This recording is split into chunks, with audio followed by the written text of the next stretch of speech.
Bago tayo kumain, mag-speech mo lang sa akin. Ay, ano ako na?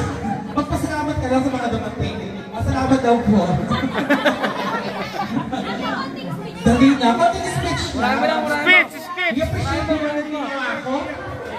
Salamat sa pagkagawa mo sa balon. Salamat sa inyong lahat. Thank you. Pag sa anak ang galing-galing.